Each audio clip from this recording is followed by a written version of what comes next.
Good evening, guys. This is Richard back at you. We got Gerald's 2003 Chevy pickup in the house, 6.0 motor, 4-wheel drive, 4L80 tranny.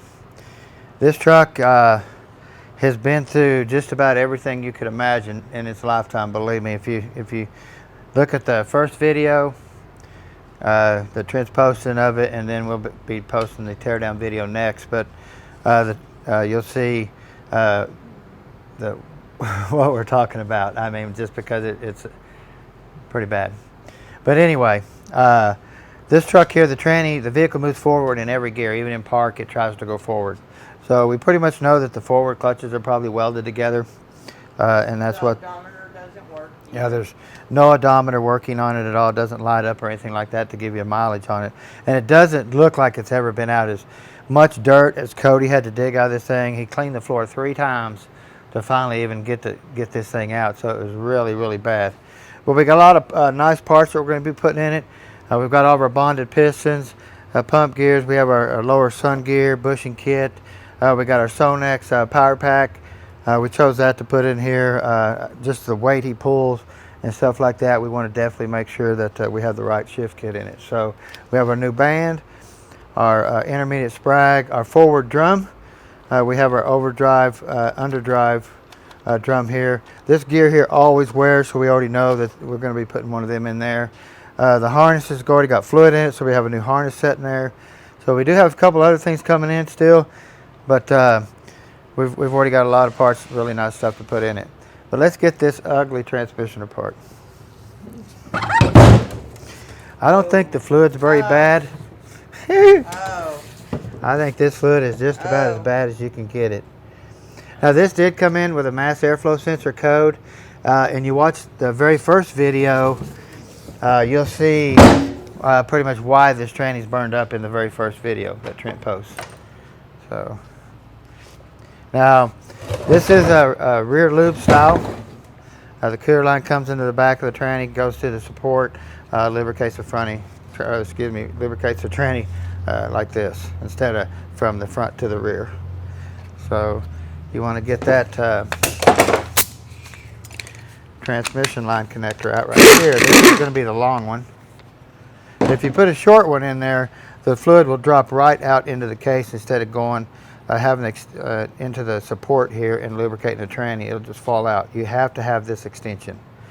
Now they do make a AN fitting that'll screw on here where you can actually screw a rubber hose on it or a different type of fitting on here. So you don't have to use a quick disconnect. Now this one here will not retrofit. This is a short one, and it is one you do not want to put there. That is a no, no, no. Okay? Not one no, but 3 no. 3 no's. We have our input speed sensor here. We have a fake plug here for the output. Now being that it has a transfer case, it does have an output speed sensor on the transfer case, and there possibly could be one on the differential.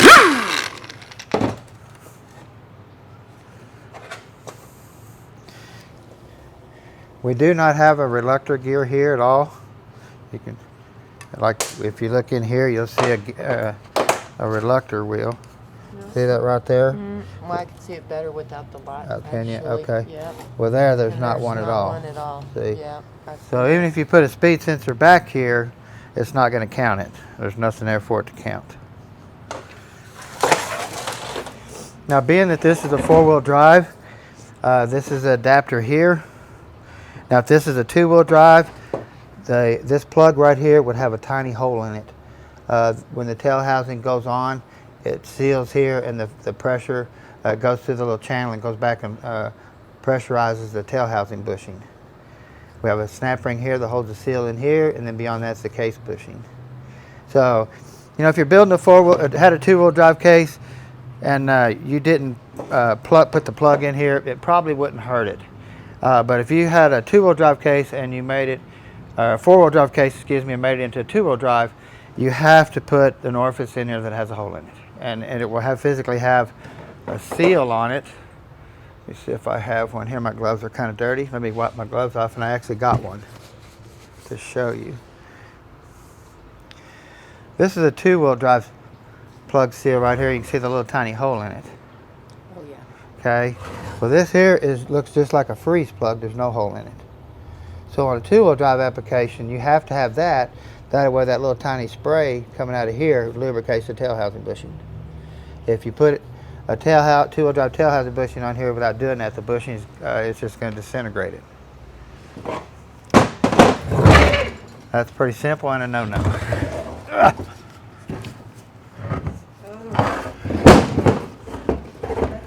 Thick like mud. It's thick. It's thick. We have our lockup O-ring here. It's kind of square cut. It ain't round no more at all.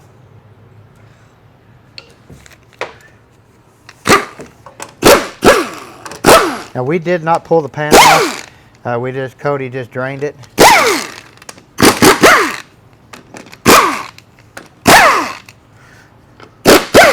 One thing I like about a 4L80E is they give you a long pan bolt. I like that. Long pan bolt. 4L60Es do too. But some of the other units we get in here, I mean, like some of the Fords, I mean, they're just 1/4 inch long.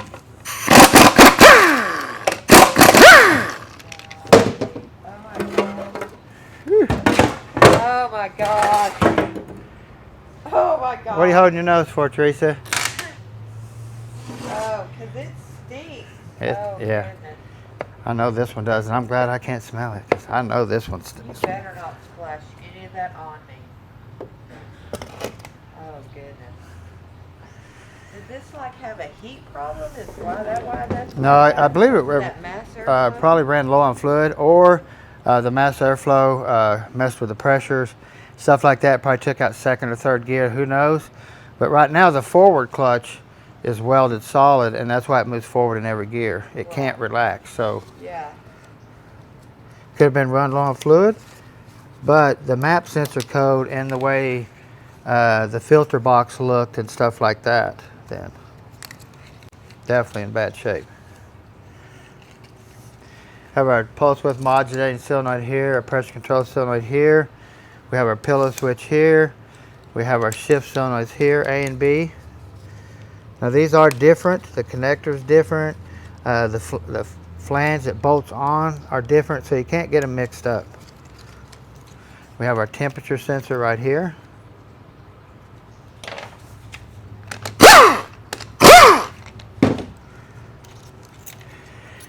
Now you can see here on the later versions, this is the lube tube right here that goes back and lubricates that automatic or the two-wheel drive tail housing bushing. Now the earlier designs, the tube come all the way up from here. It was about the size of a pencil. There was a hole here, it come all the way across and went down into the same area and done the exact same thing. But here on the later versions, they rob it from here, smaller tube, but does the exact same thing. A little bracket that holds it in there.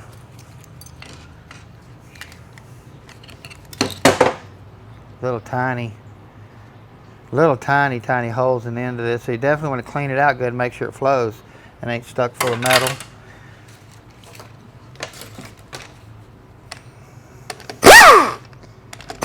Detent spring.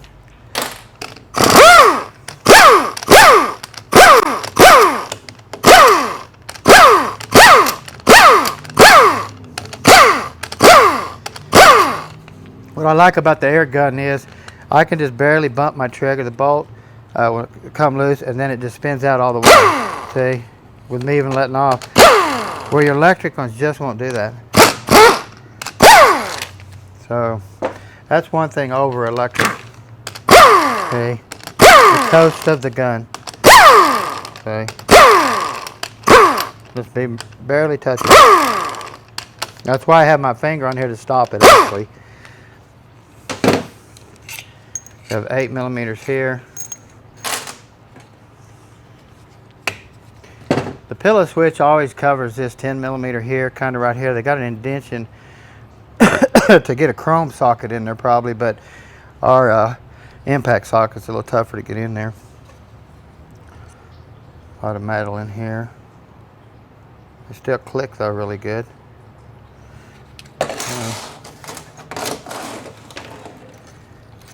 Get all of our tins out.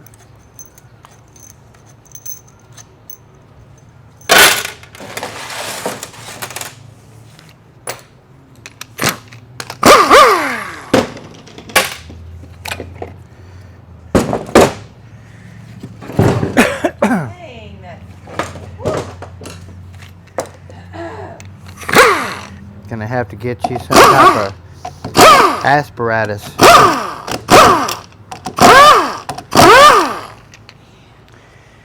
Anytime we tear down a 480E, we're always going to come in here and look at the shift or the shift plate here. You see here, we always see wear in these check ball locations right here.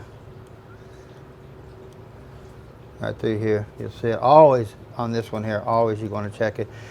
These holes here, like this one here, I believe, this one over here, and then this one here are the ones that we enlarge if we're going to make it shift a little bit firmer. So you can get on your Sonex webpage and look at plate drilling instructions and stuff like that, and it shows you which hole to drill and what gear it is.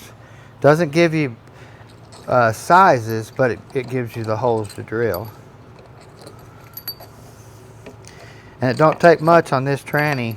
You don't want to just drill some great big old holes in there because you're going to be in trouble. You mean bigger isn't better? No, not always at all. Got your 2 accumulator springs. Just remember your longer one goes to the right. Pretty simple. Your overhaul kit will probably show you too.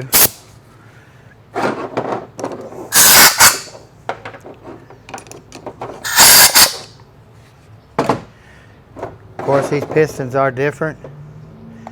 They take the same upper. It's a little tight getting that out of there. I got some dirt on it or something. I can't imagine. It's kind of stuck. You have to look at that a little bit better, like there's a wear spot or something on here. It's catching on. Yeah, it won't come off. But the seals are the same on the big end, and then the little one is different. This one here doesn't have a little one. So.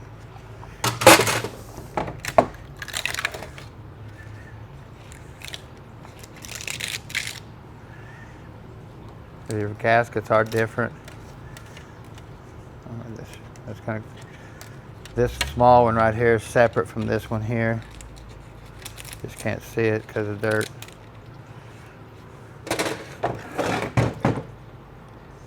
Like I say, when you put your Sonex kit in here, I mean, that kit that we're using is pretty sophisticated, but it does take somebody that's really got some pretty good knowledge on how to do that. If you're pretty mechanically inclined, take your time, read the instructions multiple times before you attempt it. But I think you could do it.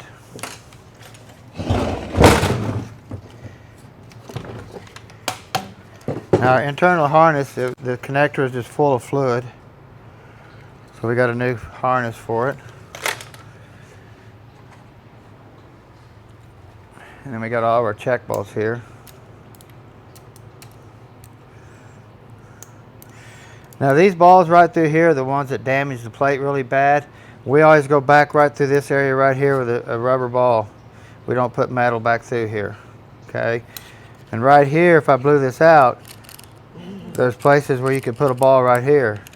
So you gotta be careful. Just read your instructions really good, but like I say, right through here, we don't go back with a metal ball.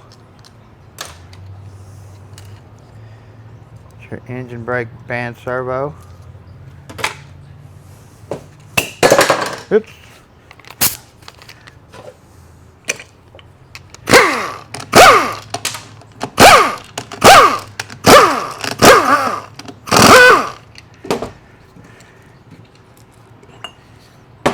Nasty, nasty.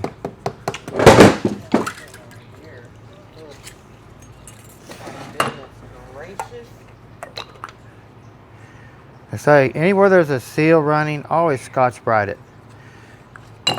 The outer surface, Scotch-Brite in here. Scotch-Brite in here. That's where this seal is going to run. Always Scotch-Brite this up, get all the shininess off of it. That way your new seal will run really smooth down that bore instead of trying to squeak up and down it, or, you know, jitter up and down it. So we have our center support bolt here. Now this is a hollow bolt, goes into third gear. Second gear, reverse, third gear, all that goes through that area. And you have your overdrive center support bolt here. Now that bolt's also hollow. Now your shift kit will come with new bolts here. For both, your overhaul kit will come with this one and this one, but your shift kit usually comes with a hardened bolt here. So.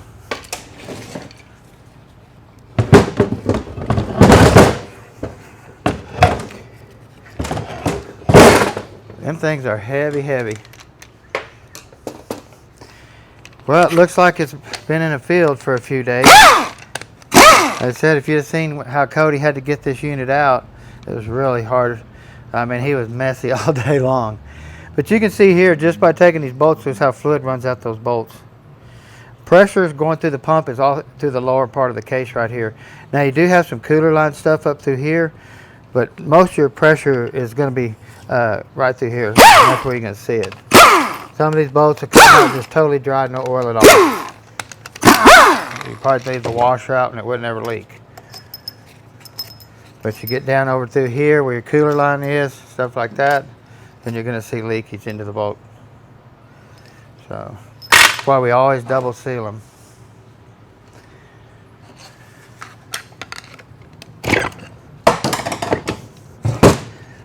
Pump come out real nice.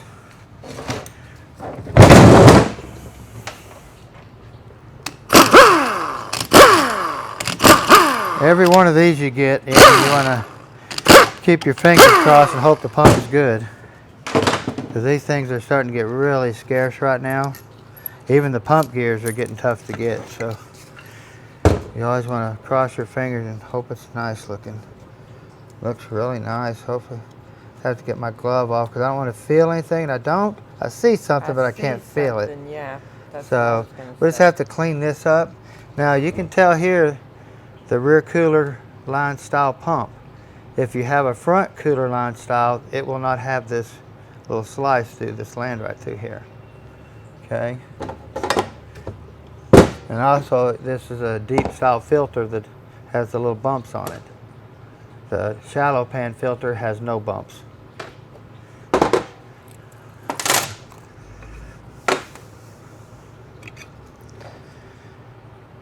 The pump gears look pretty decent, really shiny on the back still, no like it's been grinding or anything. You want to look all on your back side here. Looks really good. Definitely right here is the most critical area. Here and here. And I see something, but I can't.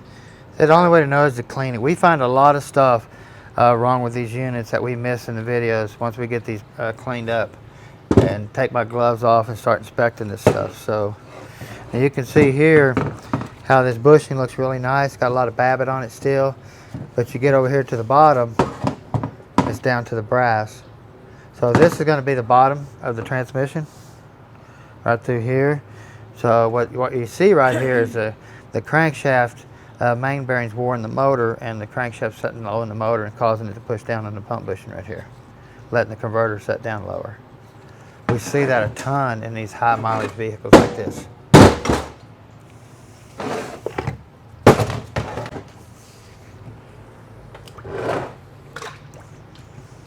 Thank you. Yipper. We have our bearing sits right there. Now we have our underdrive overdrive system here.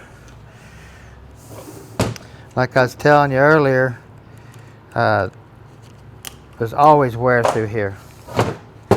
Always. We have two sets of seals here and here. The forward clutch oil goes through here and comes out here to apply the forward clutch, which is farther down in here. Okay. We have our overdrive planetary. You want to look here for any wear. The forward drum bushing is right here, and this planet sets right here, so you want to check this out really good.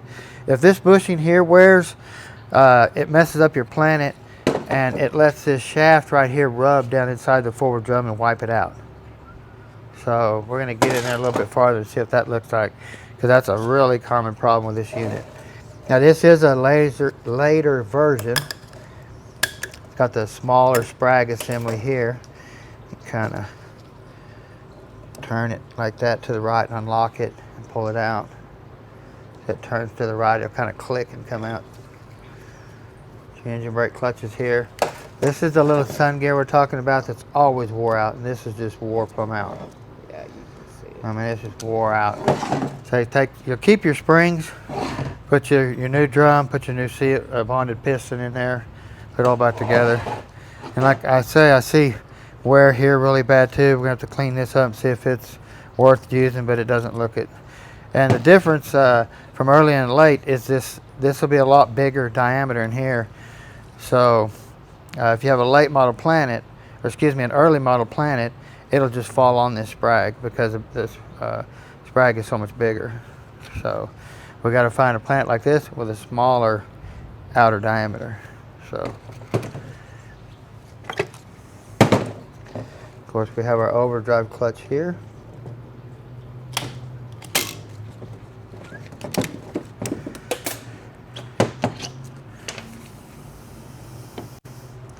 Still there, just old. This is a doozy to get apart here. It's not hard so much to get it apart, but putting it back together. I'll take this apart real quick, kind of show you.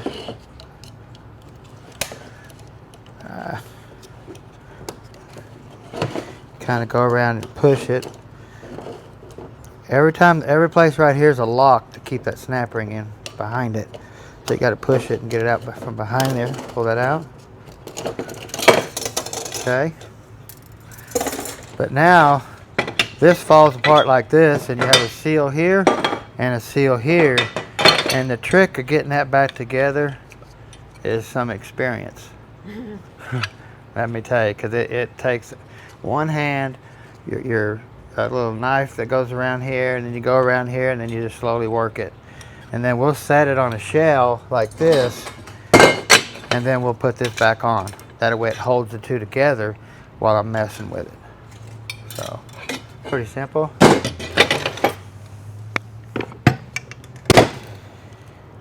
Now this is, like I said, this is a bushing that wears out and causes your input shaft to rub on the drum. And you can see here, I see that right down in here, Teresa, how wore out that is, grooved. The bushing's just plumb melted out. There's no bushing no more in this drum. Yeah, you can see here where the shaft's been rubbing. I'll get it apart and you'll be able to see it a little bit better from this side maybe.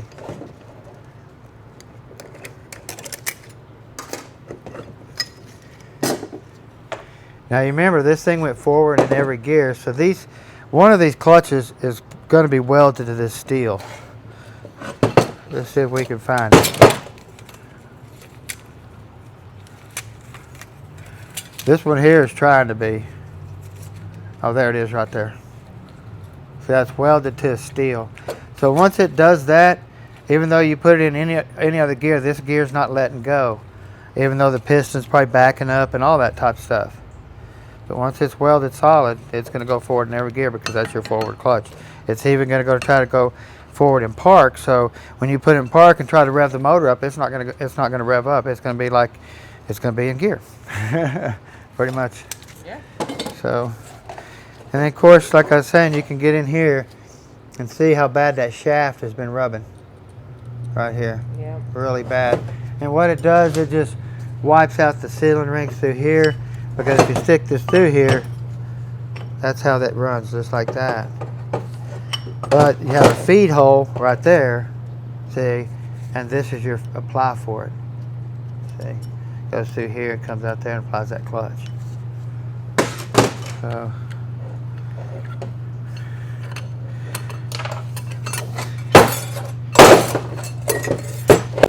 now this is a wave plate. It's not a bevel. It kind of looks like a bevel now, but it physically is a wave plate.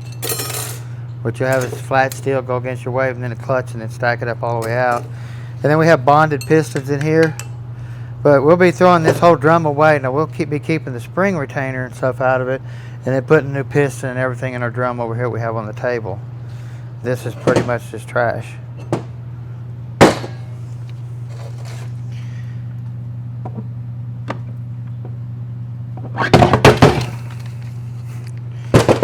Now this is our high reverse clutch here. In other words, this is third gear, and plus this clutch here, it comes on for reverse, so it's used for two things.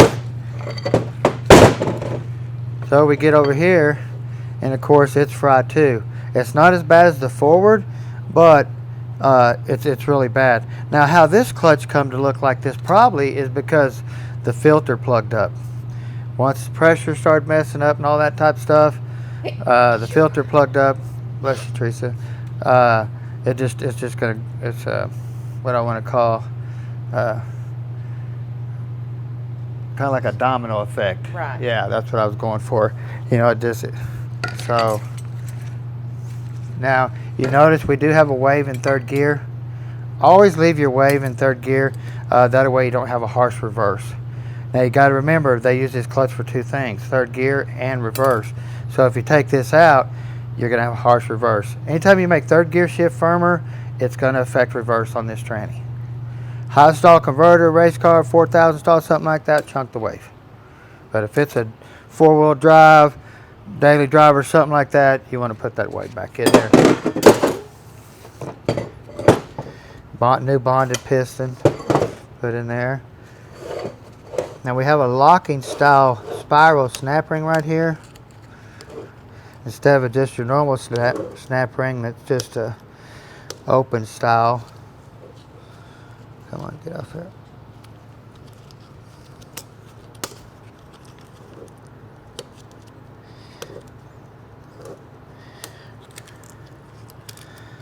Some of them are tough to get off. What I like to do, see how they got this little notch in the drum right here? I want to start my lock right in there. Now, by the time I finish it, this lock will be over here. So once I get this lock part right here in here, I spin it. That way, as I put the rest of the snap ring in, my other lock is at here, and it'll lock in. And then I take and spin it away from it like that a little bit. That way, it's harder to unlock. So, pretty simple. You always want to check here for wear. And on your outer sprag race, looks pretty good. We scotch bright that up probably. And then your most critical part is your inner sprag race. You want to look for any chatter marks or anything like that. If it's not, scotch bright that up. You definitely want to look in here for where your sealing rings run. If you have bushing wear down in here and this drum has been rubbing on the stator, all this down through here will be just wiped out. So there's all kinds of wear points you need to look at in this tranny right here for sure. You probably got to see, got just a cast iron hub here. If the splines ain't wore out or anything like that, go ahead and reuse it. It's a high horsepower race car wouldn't, but being that he's not going out and just trying to, you rip the tires off of it, I think that'll be fine in there. That's your engine brake band. The later versions, they went to a lot wider band. The earlier versions, your 400 band would retrofit. And of course, you have your snap ring down in here. You can see they have the end of it in this area here where it can just break off right here. You want to put your openings over here. That way this snap ring can't break. The big old narrow snap ring, you don't want this piece just to break off and start running around in there. We have a 4-clutch system here. Of course, the steels are shot, clutches are shot, a lot of hot spots. Always leave your wave back in here. Even if, even race car applications, you can leave that wave in there. That way it's a lot easier on your intermediate sprag when it locks. It doesn't just try to destroy it. Okay, because you remember this is splined in there and that has to lock when it goes into second gear. So if you leave the wave out, it's just such a bang on it. Same way here, the snap ring that holds the center support in is in the open part here too. See where that could break off.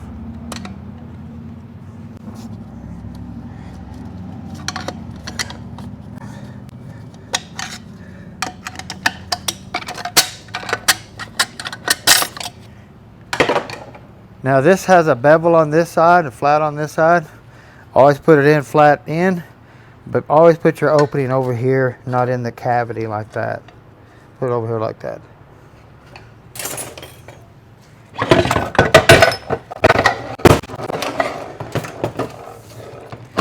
And now here we have our center support. Now this is where your cooler line fitting comes in and slides into this little seal right here, just like that. Now you can see where if I put this fitting in there, screwed it into the case, look what happens. The fluid just falls out and never gets in here. So you have to have the connector that has the tube on it. If not, it'll melt the tranny down within blocks.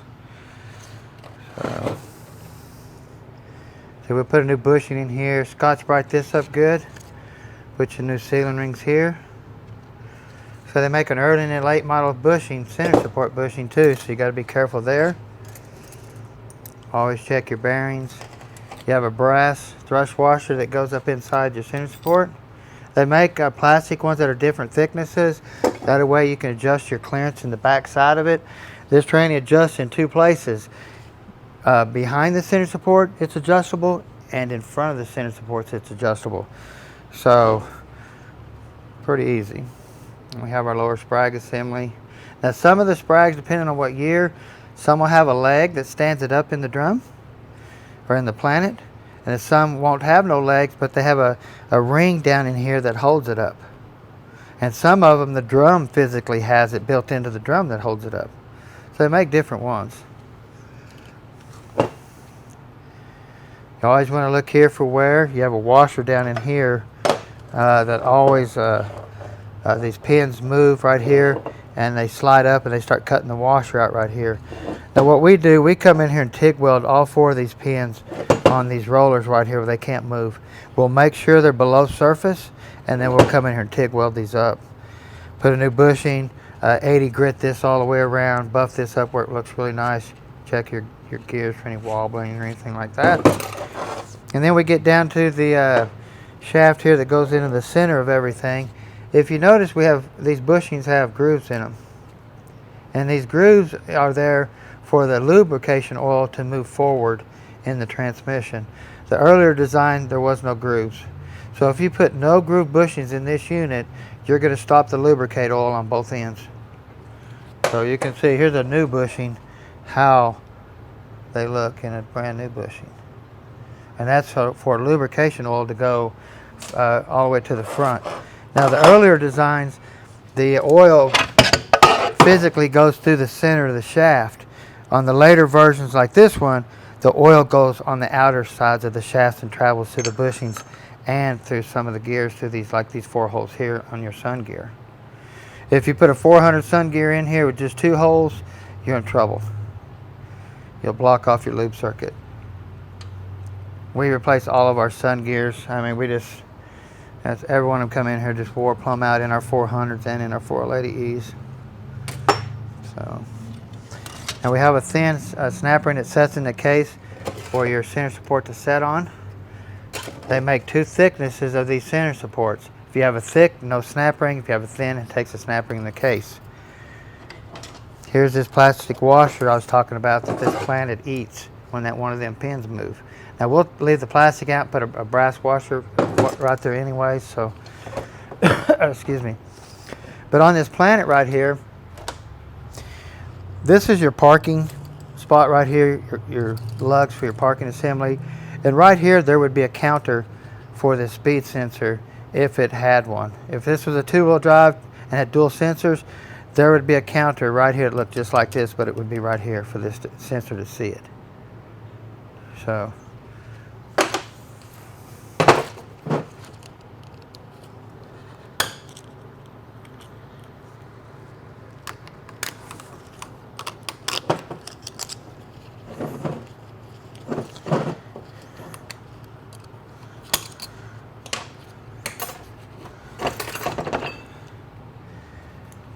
put a new bushing here, Scotch-Brite that up really good.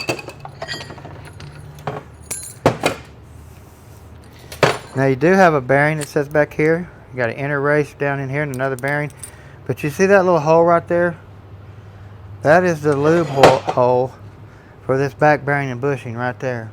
and that lube oil goes through that hole, these holes right here. So if you notice this spins, it'll plug that hole, but it opens one over here. If you turn it some more, it opens one there. Turn it some more, plugs one here, opens one there. So if you put a 400 bearing back here in the back, it will wipe this back of this output shaft out, this bearing in the back, because you'll cut off oil going back there. So when you start mixing parts with any transmissions, that's when trouble can start happening, especially if you're not experienced. And it's hard enough to identify good parts and bad parts if you're not experienced. So we have your band. Let's say your reverse band comes on along with your third gear clutch, and you back up. So if you put it in low gear, manual low, this band comes on. You shift it to second, this band comes off, your second gear clutch comes on. So pretty neat how these units work. And then of course we have a race back here in the back that sets in the back of the case, and then we have a thrust washer. Now this thrust washer here, since this is a 2-tab, you can cut 2 tabs off this 4-tab washer and put that in that drum. Okay? So I don't know if they even make a brass 2-tab washer. We've always done it, took a 4-tab and made it fit. So pretty simple. But guys, you know, today's an exciting day. It's Miss Teresa's birthday. Yes, can you believe that, guys? I'm not going to say. 39 years in holding. 39 years in holding. Are you sure about that? Sure. I'll just take her word for it, guys. That's a good idea. I think so. Well, guys, don't forget to subscribe and push that notification bell, because believe me, we got a ton of stuff coming. So guys, y'all have a great day.